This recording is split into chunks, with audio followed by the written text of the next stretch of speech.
Are any of you at fair? No, I couldn't make it up. I'm actually so I'm actually like 2.5, 3 hours away from the fair conference. I couldn't justify the expense going up this year. And not only that, but I'm standing by because I'm right next to the White Mouse 2 fire, and I'm just waiting for either an evacuation or a stand down call. Well, I just got a call. Apparently, Chuck was in an accident on the way there. Oh, What? crap. How bad of an accident? Is he okay? Um, it doesn't sound good. Whoa. Oh, crap. Yeah, Thanks. I don't know much. I'm very far away from it. I just got a call from Travis though. Oh, crap. I don't know if he's alive anymore. I'll be honest. Oh, crap. Oh, Wow. He was supposed to be there. But yeah, I think he was on his way there. I just got a call, son, and I thought I'd let you guys know. yeah. Can you text it to the group? Let's all start putting his names in the temple. Let's all start praying for their real. help. Yeah. That would be. I only know first be names. good, yeah. I don't know if we want to say anything on live for last names. Yeah, that's fine. No, it's fine. Holy cow. Good grief.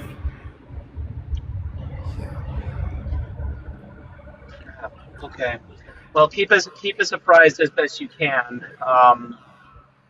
We'll keep him and his family in our prayers. Yeah, I'll try to figure out. MJ Chuck was in a bad car accident. I think he's dead. We don't know for sure. Okay, we'll figure that out. I'm gonna end the lights here. I'm sorry to end it on a downer, but You're Is everybody in the Defender live? Yeah. Yeah. Let's get the information in there if we can. Yeah, go ahead and do that. Anyway, take care. Keep Chuck and his family in your prayers. And we'll go from there. That was how I first learned about Chuck's situation. Several hours later on my TikTok live. Still no idea about the condition that he was in because at that time, Elios had no idea about his condition. As of right now, I have been doing this on TikTok in particular for a little over 5 years. My first interaction with Chuck would have been roughly about 2.5 years ago on TikTok when he was still using exclusively the curated existence account. And this was long before he became the restored truth that many people knew him. And he began to not only interact with myself and several of the other old dogs on the app, but also became a lot more bold. At the time, he was actually quite a bit more timid, if you can believe it or not. It was truly a wonder to see him grow and expand as quickly as he did. I have no idea if he ever viewed me this way, but there was a point where I began to view him kind of as a little brother who, as the older brother, watching said little brother fly off into the stratosphere to heights unknown. It was then he began to attract so many people to his lives. I remember asking him, "How are you able to get this many people?" And he said, "I don't know. I think a lot of people are expecting a good old Chandler crash out." And while it was said a bit tongue-in-cheek, I can't help but wonder how much he actually believed that. I had seen so many people attack me for the tack that I had taken, especially over the last 5 years that I had been doing this on TikTok in particular. In fact, I had people throw at me the Peacemakers Needed talk from President Nelson saying, "Oh, we need to be peacemakers."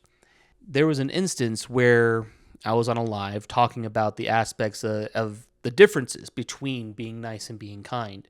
I remember Chandler agreeing with that and running with it. He is someone who I could unabashedly say that he was very much close to Abinadi within the Book of Mormon. Someone who wasn't really afraid to say how it is. Damn the consequences. I had only met him twice in person. The first at the Jacob Hansen-Joe Heschmeyer debate in December, and then the last time at the Influencer Conference in Salt Lake at the beginning of April. Both times were very brief. In fact, after the debate, myself and several others who were part of the TikTok crew went to the In-N-Out in Draper and just basically hung out. I never had an opportunity to really talk with him or carry on a conversation, but that was mainly because I was having my own conversation with a friend that I was reconnecting with at the time. But I know the influence that Chuck had on people. It has been amazing to me to see people come out of the woodwork saying just how Chandler had helped them. Being able to physically be there for people. Something that I wish I was able to do. And due to my own circumstances, whether it was financial or environmental, it is very difficult to be able to be where people are, especially in larger populated areas. And while it's hard for me, because I want to be there to interact with many of you and to be able to see many of the friends that I have grown to love and care for. The fact that there are people like Chandler there is enough for the time being. We are increasingly seeing a world that is in desperate need for the truth, and for people to stand unashamedly for it, regardless of how long anybody had been doing this. We are seeing a resurgence, or really rather an insurgence, of people coming online to spread the gospel far and wide. Exactly like Joseph Smith prophesied. We are seeing the gospel being proclaimed to every nation, kindred, tongue, and people. We suffered an incredible loss. And everyone who has interacted with Chandler in any level and has been impacted by him is grieving in their own way.